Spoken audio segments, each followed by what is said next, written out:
Assembly నియోజకవర్గాల కోఆర్డినేటర్లకు, అలాగే జిల్లా అధ్యక్షులకు, అలాగే పార్టీ రీజనల్ ఇన్ఛార్జీలకు, రీజనల్ కోఆర్డినేటర్లకు అందరికీ కూడా మనస్ఫూర్తిగా వెల్కమ్. ఈరోజు మనం అంతా కూడా ఎందుకు ఇక్కడ ఏకమవుతా ఉన్నాము అన్న సంగతి బహుశా అవగతం కూడా అయ్యే ఉంటుందని అనుకుంటా ఉన్నా. ఎందుకంటే స్థానిక సంస్థలకు సంబంధించి జరగబోతా ఉన్నట్టుగా ప్రభుత్వం ప్రకటనలు చేస్తూ ఉన్న నేపథ్యంలో మనం కూడా స్థానిక సంస్థల ఎన్నికలకు సంబంధించి సీరియస్గా తీసుకోవాల్సిన అంశం మీద గట్టిగా చెప్పడం కోసం మళ్ళీ ఒకసారి మనం అంతా కూడా ఇక్కడ సమావేశం అవుతా ఉన్నాం. ఎన్నికలు జరుగుతాయా జరగవా పక్కన పెడదాం. ఎందుకనంటే ఆయన ఎన్నికలు జరపాలనే ఉద్దేశంతో చేసిన పనులు కావు అన్నట్టుగా కొన్నిసార్లు అనిపిస్తాయి. ఒకవైపునేమో 44 లక్షల మంది ఓటర్లు లేరు అని, ఒకవైపున ఈల ప్రభుత్వం చేసిన ఎస్ఐఆర్ రిపోర్టే చెప్తా ఉంది. మరోవైపున ఆ 44 లక్షల మందిని కలిపి ఓటర్ల లిస్టును తయారు చేస్తున్నారు. సో మరి ఎన్నికలు లేని ఓట్లు ఉన్నట్టుగా చూపించి ఎన్నికలకు పోయే కార్యక్రమం జరుగుతూ ఉంటే హైకోర్టులు ఎలా ఒప్పుకుంటాయి, ఎన్నికల కమిషన్ ఎలా ఒప్పుకుంటుంది అనేది పక్కన పెడదాం. ఎందుకంటే ఒకవైపున ఓట్లు లేవని వీళ్ళే చెప్తున్నారు, మరోవైపున అవే ఓట్లతోనే వీళ్ళు ఎన్నికల ఓటర్ లిస్టు తయారు చేసి ఎన్నికలకు పోయే కార్యక్రమం చేస్తూ ఉన్నారు. అంటే లేని ఓట్లను ఉన్నట్టుగా ఓటర్ లిస్టు తయారు చేసుకొని ఎన్నికలకు పోవడం అన్నది చట్ట ప్రకారం నేరం. ఎందుకంటే గోస్ట్ ఓట్స్ను వీళ్ళే దొంగ ఓట్లక వీళ్ళే వేసుకునే ప్రమాదం పొంచి ఉన్నది అని క్రిస్టల్ క్లియర్గా కనిపిస్తూ ఉన్న నేపథ్యంలో, రెండో వైపున బీసీలకు సంబంధించి 34% రిజర్వేషన్స్ అని ఆంధ్రాలోనే ఇక్కడే మనం చేసినప్పుడే కోర్టు కొట్టేస్తుంది. కోర్టు కొట్టేసినా కూడా అది వేరే విషయం. మనం అంతకన్నా ఎక్కువగానే స్థానిక సంస్థల్లో మనం బీసీలకు ప్రాధాన్యతలు ఇచ్చటం. కానీ ఒకవైపున కోర్టు కొట్టేసిన జడ్జిమెంట్లు ఇక్కడే ఉండగానే మరోవైపున ఈయన అదే జీవో మళ్ళా ఇచ్చి మళ్ళీ ఎన్నికలకు పోతా ఉన్నాడు. అంటే దాని అర్థం ఏంది? ఒక లా ఆల్రెడీ ఒకటి ఉంది, దానికి వయలేషన్, ఆ లాకు వయలేషన్ అని తెలిసి ఈయన వయలేట్ చేస్తూ ఎన్నికలకు షెడ్యూల్ ఇచ్చినాడు. అంటే కోర్టులు ఆటోమేటిక్లీ ఇంటర్వ్యూన్ అవుతాయి, ఆటోమేటిక్లీ కోర్టులు తనను తప్పులు పడతాయి, ఆటోమేటిక్లీ ఎలక్షన్స్ ఇది లేకుండా ఇది సరిదిద్దుకొని చేయాలి అని చెప్పి గట్టిగా చెబుతుంది అని కూడా అయినా ఇచ్చినాడు. కాబట్టి ఈయన ఉద్దేశం అసలు ఎలక్షన్ జరుపుతాడా జరపడా అనేది ఒక క్వశ్చన్ మార్క్ ఏరియాగా ఉంది. అసలు ఎన్నికలు నిజంగా జరపాలని చంద్రబాబు నాయుడు ఉన్నాడా, ఎన్నికలు జరపకూడదని చంద్రబాబు నాయుడు ఉన్నాడా అనేది ఒక నిజంగానే ఒక క్వశ్చన్ మార్క్ ఏరియాగానే ఉంది. సరే, అది పక్కన పెడదాం. ఎన్నికలు జరుగుతాయనే అనుకొని ముందుకు పోదాం. మనం ఎన్నికలు జరుగుతాయని వాళ్ళు చేస్తూ ఉన్న ప్రకటనల మేరకే మనం కూడా సన్నద్ధంగా ముందుకు పోయే కార్యక్రమం చేయాల్సిన అవసరం ఉన్న పరిస్థితిలో మనం అడుగులు ముందుకు వేస్తూ ఉన్నాం. ఇలాంటి నేపథ్యంలో మన పార్టీ సన్నద్ధత ఒక మంచి ఏం జరిగింది అని అంటే, ఈ దాదాపుగా ఈ 2.5 సంవత్సరం, దాదాపుగా ఈ 30 నెలలు, మార్చి 16న ఎన్నికల కోడ్ 2024 ఎన్నికల కోడ్ వచ్చింది. ఆ రోజు నుంచి ఈ రోజు దాకా చూసుకుంటే దాదాపుగా 30 నెలలు. ఈ 30 నెలల కాలంలో మనం ప్రతిపక్షంలో ఉన్నా కూడా పార్టీని గ్రామస్థాయి దాకా కూడా బలంగా తీసుకొని పోగలిగినాం. మొట్టమొదటిసారిగా ఒక ఆర్గనైజ్ స్ట్రక్చర్లోకి గ్రామస్థాయి నుంచి డివిజన్ స్థాయి వరకు, మున్సిపాలిటీలో అయితే వార్డులు, గ్రామంలో ఉన్న వార్డు స్థాయి దాకా కూడా పార్టీ బలంగా నిర్మించగలిగినాం. మొట్టమొదటిసారిగా గ్రామంలోనే అనుబంధ విభాగాలు పెట్టడం, గ్రామ కమిటీలు వేయడం, సిమిలర్లీ సేమ్ థింగ్ మున్సిపాలిటీస్లో అయితే వార్డులలో కూడా అదే మాదిరిగా చేసినాం. అంత పటిష్ట స్థాయి నాయకత్వం గ్రామ స్థాయి దాకా తీసుకొని పోయి అక్కడ కూడా కమిటీలు వేసి పార్టీ సన్నద్ధంగా పెట్టాం. ఇది ఒక మంచి కార్యక్రమం. మనం ప్రతిపక్షంలో ఉండగా ఈ 2.5 సంవత్సరాల్లో మనం చేయగలిగినాం దేవుని దయతో. ఇలాంటి నేపథ్యంలో ఎన్నికలు జరుగుతూ ఉన్నాయి. ఒకవైపునేమో చంద్రబాబు నాయుడు గారి ఈ 2.5 సంవత్సరం పరిపాలన కనిపిస్తూ ఉంది. ఈ 2.5 సంవత్సర కాలం పరిపాలనలో మనమంతా కూడా చూస్తూనే ఉన్నాం. ప్రతి ఇంట్లో కూడా ఈరోజు ఒక చర్చ అనేదానికి ఈ 2.5 సంవత్సరం చంద్రబాబు నాయుడు గారి పరిపాలన, ప్రతి ఇంట్లో చర్చ జరగడానికి చంద్రబాబు నాయుడు గారి పరిపాలన ఒక ఊతమిచ్చింది. చంద్రబాబు నాయుడు గారి 2.5 సంవత్సరం పరిపాలన ఎలా ఉంది, అంతకుముందు 5 సంవత్సరాల మన పరిపాలన ఎలా ఉంది అన్నది ప్రతి ఇంట్లో కూడా ఇవాళకి కంపారిజన్ చేయడము, చర్చ జరగడము అన్నది ప్రస్ఫుటంగా మనకే కనిపిస్తూ ఉంది. ఆ 5 సంవత్సరాల మన పరిపాలనలో మేనిఫెస్టో అన్నది ఎంత పవిత్రంగా మనం తీసుకున్నాం. మొట్టమొదటిసారిగా రాష్ట్ర చరిత్రలో ఎప్పుడు జరగని విధంగా ఏ రకంగా ఒక మేనిఫెస్టోను ఒక ఖురాన్గా, ఒక బైబిల్గా, ఒక భగవద్గీతగా భావించిన ప్రభుత్వం ఏకంగా 99% ఆ హామీలన్నీ కూడా అమలు చేసి ప్రతి ఇంటికి కూడా ప్రతి 50 ఇళ్లకు ఒక వాలంటీర్ని పెట్టి ప్రతి గ్రామంలోనే ఆ గ్రామంలోనే చదువుకున్న పిల్లలకు అక్కడే చిరునవ్వుతోనే ఉద్యోగం చేస్తూ అక్కడే గ్రామ స్థాయిలోనే కనిపించే విధంగా గ్రామ సచివాలయాలు తీసుకొచ్చి ఏ రకంగా పారదర్శకతకు అద్దం పట్టగలిగామో, ప్రభుత్వ పాలన అన్నది ఇంతకుముందు గతంలో లంచాలు లేకుండా ఇవ్వడం అన్నది సాధ్యం కాదు అన్న పరిస్థితి నుంచి ప్రభుత్వ పథకాలను, ప్రభుత్వ పాలనను ఎలాంటి లంచాలు లేకుండా ప్రజలకు అందించగలుగుతాము అన్న భరోసా కలిగించిన ప్రభుత్వం ఎక్కడైనా ఉంది అని అంటే అది ఒక్క వైఎస్ఆర్సీపీ ప్రభుత్వంలో మాత్రమే జరిగింది అని కూడా గర్వంగా కాలర్ ఎగిరేసుకుని మన దగ్గర నుంచి మొదలెడితే ప్రతి కార్యకర్త కూడా చెప్పుకునేంత గొప్ప పాలన మనం దేవుడి దయతో ఇవ్వగలిగాం. మొట్టమొదటిసారిగా ఎన్నికలలో ఒక మాట చెబితే, ఒక మేనిఫెస్టోలో ఆ పదాలు పెడితే, మేనిఫెస్టోలో పలాని స్కీములు ఇస్తామని చెబితే మొట్టమొదటిసారిగా ఆ మేనిఫెస్టోలో చెప్పిన ఆ స్కీములు డస్ట్బిన్లకు పరిమితం కాకుండా, చెత్తబుట్టలకు పరిమితం కాకుండా ఏకంగా అసెంబ్లీ సమావేశాలు జరిగేటప్పుడే, బడ్జెట్ సమావేశాలు జరిగేటప్పుడే ఒక షెడ్యూల్ ఇచ్చి పలాని నెలలో పలాని స్కీమ్ అమలవుతుందని చెప్పి ఆ షెడ్యూల్ తప్పకుండా ఆ నెలలో బటన్ నొక్కి ఆ స్కీమ్ ప్రతి ఇంటికి కూడా చేర్చిన ఘనత ఎక్కడైనా జరిగింది అని అంటే, అలాంటి పాలన ఎప్పుడైనా జరిగింది అని అంటే అది కూడా ఒక వైఎస్ఆర్సీపీ ప్రభుత్వ హయాంలో మాత్రమే జరిగిందని కూడా గర్వంగా చెప్పగలుగుతాం. నిజంగా ఇవన్నీ కూడా ఇంతకుముందు ఎప్పుడూ కూడా జరగల. కళ్ళ ఎదుటే కనిపిస్తూ ఉన్న సంస్కరణలు ఇవన్నీ కూడా. ఏ గ్రామంలోకి వెళ్ళినా ఆ గ్రామంలో బడులు నాడు నేడుతో రూపురేఖలు మారిన బడులు కనిపించేవి. మొట్టమొదటిసారిగా బడులు ఇంగ్లీష్ మీడియం చదువులతో, టోఫుల్ అనేది 3వ తరగతి నుంచి ఒక పీరియడ్గా అమలుతో, నాడు నేడు పనులు చక్కగా జరిగి డిజిటైజేషన్ ఆఫ్ క్లాస్ రూమ్స్ 6వ తరగతి పైచిలుకు నుంచి డిజిటలైజేషన్ ఆఫ్ క్లాస్ రూమ్స్ కూడా జరిగి 8వ తరగతి పిల్లల చేతుల్లో ట్యాబులు కనిపిస్తూ ప్రైవేట్ బడులు గవర్నమెంట్ బడులతో పోటీ పడే పరిస్థితి ఎప్పుడైనా వచ్చింది అని అంటే అది ఒక వైఎస్ఆర్సీపీ ప్రభుత్వ హయాంలో మాత్రమే జరిగింది.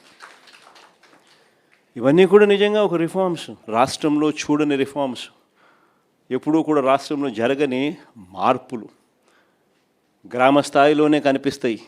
విలేజ్ క్లినిక్లు ప్రతి 6 నెలలకు ఒకసారి కనిపిస్తుంది. ఆ రోజుల్లో విలేజ్ క్లినిక్స్లోనే హెల్త్ క్యాంపులు, గ్రామ స్థాయిలోనే కనిపిస్తుంది ఫ్యామిలీ డాక్టర్ కాన్సెప్ట్లు, ఆరోగ్యశ్రీ పరిధి పెంచిన పరిస్థితులు, 1000 ప్రొసీజర్లను ఏకంగా 3300 ప్రొసీజర్లకు పెంచి 25 లక్షల దాకా పేదలకు ఉచితంగా వైద్యం అందించి నాడు నేడుతో గవర్నమెంట్ హాస్పిటల్స్ అన్ని రూపురేఖలు మారి 0 వేకెన్సీ పాలసీ తీసుకొని వచ్చి గవర్నమెంట్ హాస్పిటళ్లలో స్పెషలిస్ట్ డాక్టర్లు లేని కొరత, అన్నది ఆంధ్రప్రదేశ్లో కేవలం 4% మాత్రమే తీసుకొచ్చిన ఘనత. అదే దేశం మొత్తం చూస్తే గవర్నమెంట్ హాస్పిటల్లో స్పెషలిస్ట్ డాక్టర్ల కొరత 60% పైచిలకు ఉంటే ఒక ఆంధ్ర రాష్ట్రంలో కేవలం 4% మాత్రమే తీసుకొచ్చిన ఘనత ఒక వైఎస్ఆర్సీపీ ప్రభుత్వ హయాంలో మాత్రమే జరిగింది. ఇవన్నీ కూడా ఒక చరిత్రే. కళ్ళ ఎదుటే ఏ పంటకు గిట్టుబాటు ధర రాక రైతులందరూ రోడ్డెక్కుతా ఉన్న ఈ 2.5 సంవత్సర పరిపాలన ఒకవైపున మనం చూస్తూ ఉండగా 5 సంవత్సరాల మన పరిపాలనలో ఏ రైతు రోడ్డెక్కాల్సిన అవసరం లేకుండానే గ్రామ స్థాయిలోనే ఓ ఆర్బీకే, అందులో ఒక అగ్రికల్చర్ గ్రాడ్యుయేటు, రైతును చెయ్యి పట్టుకుని నడిపించే ఆర్బీకే వ్యవస్థ, ప్రతి ఎకరా ఈ క్రాపు, రైతులకు ఉచిత పంటల బీమా, ఆ ఈ క్రాప్తో ముడిపెట్టి ప్రతి ఆర్బీకే పరిధిలోనూ కూడా ఒక పోస్టర్, ఆ పోస్టర్లో గిట్టుబాటు ధరలు నిర్దేశించి ప్రింట్ కొట్టి పెట్టడం, ఏ పంటకు ఏ గ్రామంలో ఆ గిట్టుబాటు ధర రాకపోయినా కూడా వెంటనే ఆర్బీకే పరిధిలో ఉన్న ఆ ఆర్బీకే అసిస్టెంట్ సీఎం యాప్ అని continuous monitoring of agricultural price and procurement అని యాక్టివేట్ చేయడం, జాయింట్ కలెక్టర్ జాయింట్ మార్క్ఫెడ్ ఎండీగా తాను ప్రవర్తిస్తూ బాధ్యతలు తీసుకుంటూ వెంటనే ఆ అలర్ట్ వచ్చిన వెంటనే ఆ ఆర్బీకే పరిధిలో తాను ఇంటర్వ్యూన్ అయ్యి ఆ ఆర్బీకే పరిధిలోనే పంటలు కొనుగోలు చేస్తూ కాంపిటీషన్ క్రియేట్ చేసి 5 ఏళ్లలో ఏకంగా 7,800 కోట్లు ఖర్చు చేసి మార్కెట్లో కాంపిటీషన్ క్రియేట్ చేసి రైతులకు గిట్టుబాటు ధర కల్పించిన ప్రభుత్వం ఏదైనా ఉంది అని అంటే అది కూడా మన ప్రభుత్వమే అని కూడా గర్వంగా కూడా చెప్పగలుగుతాం. ఇవన్నీ కూడా రూపురేఖలు మార్చే సంస్కరణలు, కళ్ళ ఎదుటే ప్రతి గ్రామంలోనూ కనిపిస్తూ ఉన్న సంస్కరణలు. సుపరిపాలన అయితేనేమి, మహిళా సాధికారత అయితేనేమి, స్కూల్స్ అయితేనేమి, విద్య అయితేనేమి, వైద్యం అయితేనేమి, ఇవన్నీ కూడా ఎప్పుడు జరగని విషయాలు. కళ్ళెదుటే రాష్ట్రంలో 17 కొత్త మెడికల్ కాలేజీలు, కళ్ళెదుటే రాష్ట్రంలో కొత్తగా 4 పోర్ట్లు, కళ్ళెదుటే రాష్ట్రంలో కొత్తగా 10 ఫిషింగ్ హార్బర్లు, కళ్ళెదుటే కొత్తగా కర్నూలులో కొత్త ఎయిర్పోర్టు, కడపలో కొత్త ఎయిర్పోర్టు, విశాఖపట్నంలో ఇంకొక కొత్త ఎయిర్పోర్టు కళ్ళెదుటే కనిపిస్తూ ఉన్నాయి. ఇవన్నీ కూడా శ్రీకాకుళం లాంటి మారుమూల జిల్లాలలో మొట్టమొదటిసారిగా డయాలసిస్కు వైద్యం చేసిన ప్రభుత్వం ఏదైనా ఉందని అంటే ఒక వైఎస్ఆర్సీపీ ప్రభుత్వ హయామే.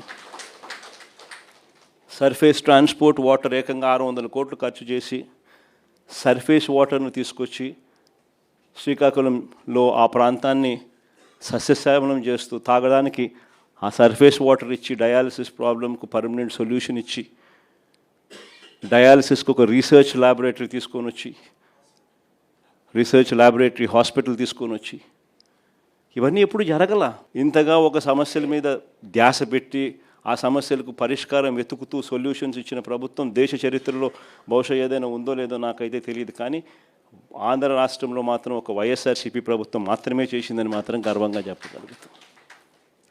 ఇలాంటి 5 సంవత్సరాల మన పరిపాలన, మరోవైపున చంద్రబాబు నాయుడు గారి 2.5 సంవత్సర పరిపాలన. చంద్రబాబు నాయుడు గారు అన్న మాటలు అప్పట్లో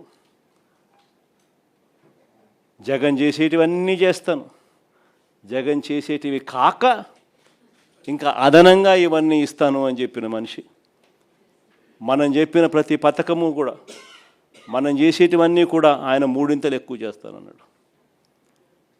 మనం అమ్మఒడి 15,000 ఇస్తామంటే ఆయన ఇంట్లో ఎంతమంది పిల్లలు ఉంటే అంతమందికి 15,000 అన్నాడు. ఏ ఇంటికి పోయినా కానీ ఆయన కార్యకర్తలు ప్రతి ఇంటికి వెళ్ళి ఒక బాండ్ ఇచ్చేవాళ్ళు, ఆ బాండ్ల మీద సంతకం పెట్టేవాళ్ళు, ఆ బాండ్ల మీద వీళ్ళిద్దరు ఫోటోలు ఉండేటివి. నేను పవన్ కళ్యాణ్ ఇద్దరం మేము ప్రమాణం చేసి చెప్తా ఉన్నాము, ఇవన్నీ మీకు అందరికీ వర్తిస్తాయి, సినిమా స్టార్ట్ జూన్ 2024 అని చెప్పి డేట్ కూడా ఇంటింటికి ఎవరింటికి పోయినా కూడా జగన్ 15,000 కదమ్మా ఇస్తూ ఉన్నాడు అమ్మఒడి కింద. మీ ఇంట్లో ఎంతమంది అమ్మ పిల్లలు, 1, 2, 3, 4, నీకు 15,000, నీకు 15,000, నీకు 15,000 స్టార్ట్. ఆ నుంచి స్టార్ట్ అయితే మనం చేసేది ఇంత, ఆయన చెప్పింది 3. మనం ఏం చెప్తా ఉంటుంది, చేయూత కింద ప్రతి 45 ఏళ్ళ వయసు నిండిన ప్రతి అక్కను చేయి పట్టుకొని నడిపిస్తూ ఆ అక్కకు తోడుగా ఉంటూ 18,750 ప్రతి అక్కకు ఇస్తూ 4 ఏళ్ళలో 75,000 రూపాయలు ఇస్తూ వాళ్ళని అమూల్ను తీసుకొని వచ్చి, ఐటీసీ తీసుకొని వచ్చి, ప్రాక్టర్ అండ్ గ్యాంబుల్ తీసుకొని వచ్చి, రిలయన్స్ని తీసుకొని వచ్చి, ఇలాంటి మల్టీనేషనల్ కంపెనీలు తీసుకొని వచ్చి బ్యాంకుల లింకేజ్ ఇచ్చి వాళ్ళందరినీ వాళ్ళ కాళ్ళ మీద నిలబెట్టించే కార్యక్రమం మనం చేస్తే ఈయనేమన్నాడు, జగన్ ఇచ్చేదంతా మా 18,750 ప్రతి 50 ఏళ్ళు నిండిన ప్రతి అక్కకు 50 ఏళ్ళు నిండిందా మీ అత్తకు మీ అమ్మకు అని ఇంటికి వచ్చి అడిగేవాళ్ళు. 50 ఏళ్ళు నిండిన అత్తలున్నారా, 50 ఏళ్ళు నిండిన అమ్మలు ఉన్నారా, అయితే వాళ్ళకు 48,000, నెల నెల 4,000 పెన్షన్. నిరుద్యోగ భృతి ఏ పిల్లోడు కనపడినా నిరుద్యోగ భృతి నెల నెల 3,000, ఏ పిల్లాడు కనపడినా సంవత్సరానికి 36,000. జగన్ ఇవ్వలేదు కదమ్మా మేము ఇస్తాము. ఏ పథకం అన్నా తీసుకోండి, 50 ఏళ్ళకి పెన్షన్ కానివ్వండి, నిరుద్యోగ భృతి కానివ్వండి, లేదా ప్రతి మహిళకు 18 ఏళ్ళు నిండిన ప్రతి మహిళకు జగన్ ఇవ్వండి మేము ఇస్తూ ఉన్నామమ్మా. 18 ఏళ్ళు నిండిన ప్రతి మహిళకు నెల నెల 1,500, సంవత్సరానికి 18,000.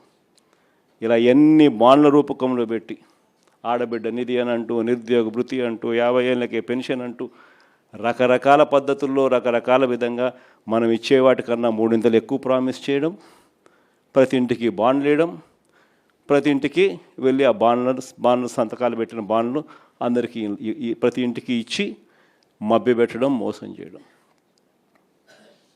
ఇవన్నీ కూడా జరిగాయి. ప్రజలు మోసపోయినారు, ప్రజలు నమ్మినారు, ప్రజలు ఇవాళ తెలుసుకున్నారు. ఈ 2.5 సంవత్సర కాలంలో ప్రజలు అందుకనే ప్రతి ఇంట్లో బేరీజు వేస్తూ ఉన్నారు. మన వైఎస్ఆర్సీపీ ప్రభుత్వ హయాంలో ఎలా పరిపాలన జరిగింది, ఇప్పుడు ఎలా జరిగింది అని చెప్పి. ఈరోజు ఒకవైపున చంద్రబాబు నాయుడు చెప్పిన ప్రతి పథకము మోసం కింద తయారైన పరిస్థితులు ఒకవైపున ఉంటే, మరోవైపున చంద్రబాబు నాయుడు గారి అరాచక పాలనలో, రెడ్ బుక్ రాజ్యాంగంలో వ్యవస్థలన్నీ కూడా పూర్తిగా కుప్పకూలిపోయినాయి. ఈరోజు స్కూళ్ళన్నీ కూడా శిథిలావస్థకు చేరిన పరిస్థితులు, హాస్పిటల్స్ అన్నీ కూడా శిథిలావస్థకు చేరిన పరిస్థితులు, ఆరోగ్యశ్రీ ఫీజు రీయింబర్స్మెంట్ వంటి బకాయిలు ఏకంగా పేరుకుపోయి పిల్లలు చదువులు మానేస్తూ ఉన్న పరిస్థితులు, పేదవాడు హాస్పిటల్కి పోలేని పరిస్థితులు ఈరోజు కనిపిస్తూ ఉన్నాయి. వ్యవసాయం పూర్తిగా తిరోగమనం, ఏ పంటకు గిట్టుబాటు ధరలు రాక రైతులు తెగమ్ముకుంటా ఉన్న పరిస్థితులు, ఆర్బీకేలు నిర్వీర్యం, ఈ క్రాప్ నిర్వీర్యం, ఉచిత పంటల బీమా నిర్వీర్యం, వ్యవస్థలన్నీ పూర్తిగా కుప్పకూలిపోయినాయి. మరోవైపు మహిళా సాధికారత చూస్తే చివరికి స్కీముల కథ దేవుడెరుగు, మనం ఇస్తా ఉన్న స్కీములు రద్దు కావడం దేవుడెరుగు, వీళ్ళు ఇస్తామని చెప్పిన హామీలు మోసంగా తేలడం అన్నది దేవుడెరుగు. చివరికి మహిళలకు 0 వడ్డీ సైతం కూడా ఎగరగొట్టి మహిళలను రోడ్డు పాలు చేసిన పరిస్థితి ఈరోజు కనిపిస్తూ ఉంది. ఇవన్నీ ఒకవైపున కనిపిస్తూ ఉన్నాయి. మరోవైపున చూస్తే ఎవరైనా క్వశ్చన్ చేస్తే, ఎవరైనా ప్రశ్నిస్తే వినిపించేది ఏమిటి అని అంటే కేసులు, అది అక్రమ కేసులు. ఎవరి మీదైనా కానీ అక్రమ కేసులు, ఎవరినైనా కూడా భయంతో వాళ్ళని లొంగ తీసుకునే కార్యక్రమాలు ఇవి కనిపిస్తూ ఉన్నాయి. ఇలాంటి పాలనకు మన పాలనకు మధ్య ఈరోజు ప్రతి ఇంట్లో చర్చ జరుగుతూ ఉన్న నేపథ్యంలో ఈ ఎన్నికలు జరుగుతూ ఉన్నాయి. సో ప్రజల మన వైపు ఉన్నారు. ఫ్రీగా ఫేర్గా ఎన్నికలు జరిగితే 2.5 సంవత్సరానికే చంద్రబాబు నాయుడు గారిని ప్రజలు ఇంటికి పంపించే విధంగా ప్రజలు మ్యాండేట్ ఇచ్చే ఎన్నికలు కాబోతాయి. కానీ మనందరికీ తెలిసిన ఎక్స్పీరియన్సే, మనందరికీ తెలిసిన విషయాలే. చంద్రబాబు నాయుడు ఫ్రీగా ఫేర్గా ఎన్నికలు జరగనివ్వడు అని చెప్పి, ఇవన్నీ మనందరికీ తెలిసిన విషయాలే.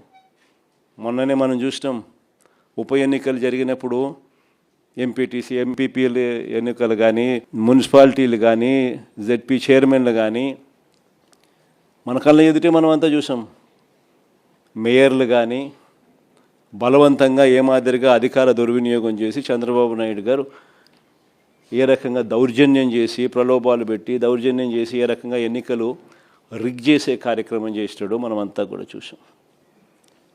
ఇలాంటి పరిస్థితుల్లో ఎన్నికలు జరుగుతూ ఉన్నాయి. అందుకనే ఇక్కడ ఎన్నికల విషయంలో జాగ్రత్తలు తీసుకోవాల్సిన అవసరం చాలా ఉంది. ఎన్నికల్లో ప్రతి ఒక్కళ్ళం కూడా ఆషామాషిగా తీసుకోవాల్సిన ఎన్నిక కానే కావు. ఎక్కడైనా ఏ కాన్స్టిట్యున్సీలో అయినా కూడా ప్రతి ఒక్కరూ గుర్తుపెట్టుకోవాల్సింది ఏంటంటే కార్యకర్తల కోసం మనం నిలబడే ఎన్నిక ఈ ఎన్నికలు అనేది ప్రతి ఒక్కరూ గుర్తుపెట్టుకోవాలి. గెలుపు ఓటమి పక్కన పెట్టేసేద్దాం. చంద్రబాబు నాయుడు గారు దౌర్జన్యాలు ఏం చేస్తాడో, ఎలా చేస్తాడో, ఏం చేస్తాడో, ఏ మేరకు చేస్తాడో వేరే విషయం. కానీ ఆ కార్యకర్తకు దౌర్జన్యం చేసిన మా నాయకుడు మాకు తోడుగా ఉన్నాడు అన్న భరోసా ఆ కార్యకర్త కలగాల.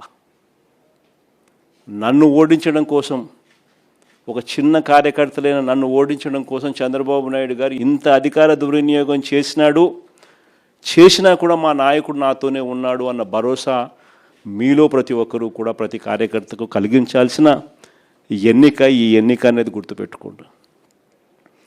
అలా భావన వచ్చినప్పుడే రేపొద్దున మీ ఎన్నికల్లో ఆ కార్యకర్త మీకోసం రెట్టించిన ఉత్సాహంతో మీకోసం పనిచేస్తాడు అన్నది ప్రతి ఒక్కరూ గుర్తుపెట్టుకోవాల్సిన అంశం. ఇక్కడ ఈ విషయంలోనే చెప్తా ఉన్నా, చంద్రబాబు నాయుడు గారు డైరెక్ట్ ఎలక్షన్స్ కూడా పెట్టడానికి కూడా అనౌన్స్మెంట్స్ చేస్తూ ఉన్నాడు. ఒక రకంగా ఇది మనకు మంచిది, నిజంగా డైరెక్ట్ ఎలక్షన్ జరగడం అన్నది కూడా.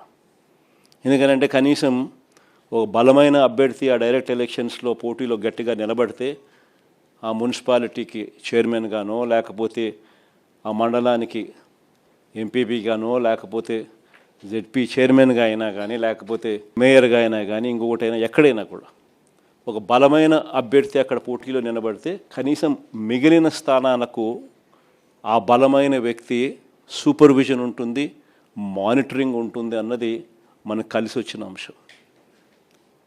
బలమైన అభ్యర్థులు అక్కడ పోటీలో ఖచ్చితంగా మనం కూడా నిలబెట్టాలి. మున్సిపాలిటీలకు కానీ డైరెక్ట్ ఎలక్షన్స్ కాబట్టి ఆ మండలానికి కానీ బలమైన క్యాండిడేట్ను మనం తీసుకొని వచ్చి పెట్టాలి. ఆ బలమైన క్యాండిడేట్ మిగిలిన వాళ్ళందరికీ, ఆ మండలం పరిధిలో అయితే మిగిలిన ఎంపీటీసీలకు అయితేనేమి, లేదా మున్సిపాలిటీ పరిధిలో అయితే మిగిలిన కార్పొరేటర్లకు అయితేనేమి, వీళ్ళందరికీ కూడా ఆ మనిషి బలాన్ని ఇవ్వాలి. ఆ మనిషి సూపర్విజన్ చేయాలి. ఆ మనిషి సూపర్విజను, ఆ మనిషి బలాన్ని రెండింటినీ కూడా కార్యకర్తలకు ఇవ్వగలిగితే ఒక బలమైన క్యాండిడేట్ గెలుచుకొని వస్తాడు అనేది గుర్తుపెట్టుకోవాల్సిన అంశం. ఈ ఎన్నికల్లో మనం గెలిపించుకునేది మన కార్యకర్తలను. ఈ ఎన్నికలు జరగాల్సింది ఆ కార్యకర్తలకు భరోసా ఇచ్చే విధంగా జరగాలి. ప్రజల వాయిస్ వినిపించే విధంగా ప్రజలకు మనం తోడుగా నిలబడగలగాలి. అది ఖచ్చితంగా గుర్తుపెట్టుకోవాల్సిన అంశం. ఎక్కడైనా కూడా మీ నియోజకవర్గాలలో ఎక్కడైనా కూడా ఏకగ్రీవంగా ఎక్కడైనా ఎన్నిక జరిగితే మాత్రం నన్ను అడగాల్సిన పనిలా క్యాండిడేట్ ఆ తర్వాత ఎన్నికల్లో పోటీ చేయడని మీరే గుర్తుపెట్టుకోండి. ఎక్కడైనా పోటీ జరగకోకుండా ఏకగ్రీవంగా ఇడిచిపెట్టినారంటే మాత్రం ఆ తర్వాత క్యాండిడేట్ ఎమ్మెల్యే ఎలక్షన్లో క్యాండిడేట్ కాడు అనేది గుర్తుపెట్టుకోండి. అంత ప్రస్ఫుటంగా, అంత క్రిస్టల్ క్లియర్గా చెప్తా ఉన్నా. ప్రతి చోట పోటీ జరగాల. ఎన్నికలు అయిపోయిన తర్వాత కూడా నేను రిపోర్ట్లు తెప్పించుకుంటాం. మీ ఎమ్మెల్యే క్యాండిడేట్ ప్రతి చోట పోటీకి నిలబెట్టాడా, క్యాండిడేట్ నిలబెట్టలేదా అనేది పోటీ రిపోర్ట్లు తెప్పించుకుంటాం. నిలబెట్టిన తర్వాత మీ ఎమ్మెల్యే క్యాండిడేట్ ఆ క్యాండిడేట్లకు ఏ విధమైన సపోర్ట్ ఇచ్చినాడు, సపోర్ట్ బాగా ఇచ్చాడా, బలంగా నిలబడ్డా మీతో పాటు, అవునా కాదా అన్న రిపోర్ట్లు కూడా తెప్పించుకుంటాం. ఖచ్చితంగా ఆ మేరకు పాజిటివిటీ మీ దగ్గర నుంచి రావాలి. ఈ ఎన్నికలు మన కార్యకర్తల కోసం గట్టిగా నిలబడితేనే కార్యకర్తలు మన ఎన్నికల్లో మన కోసం గట్టిగా నిలబడతారు అన్నది ప్రతి ఎమ్మెల్యే క్యాండిడేట్ కూడా తన సిస్టంలోకి జీర్ణించుకోవాల్సిన అవసరం ఉన్న అంశం.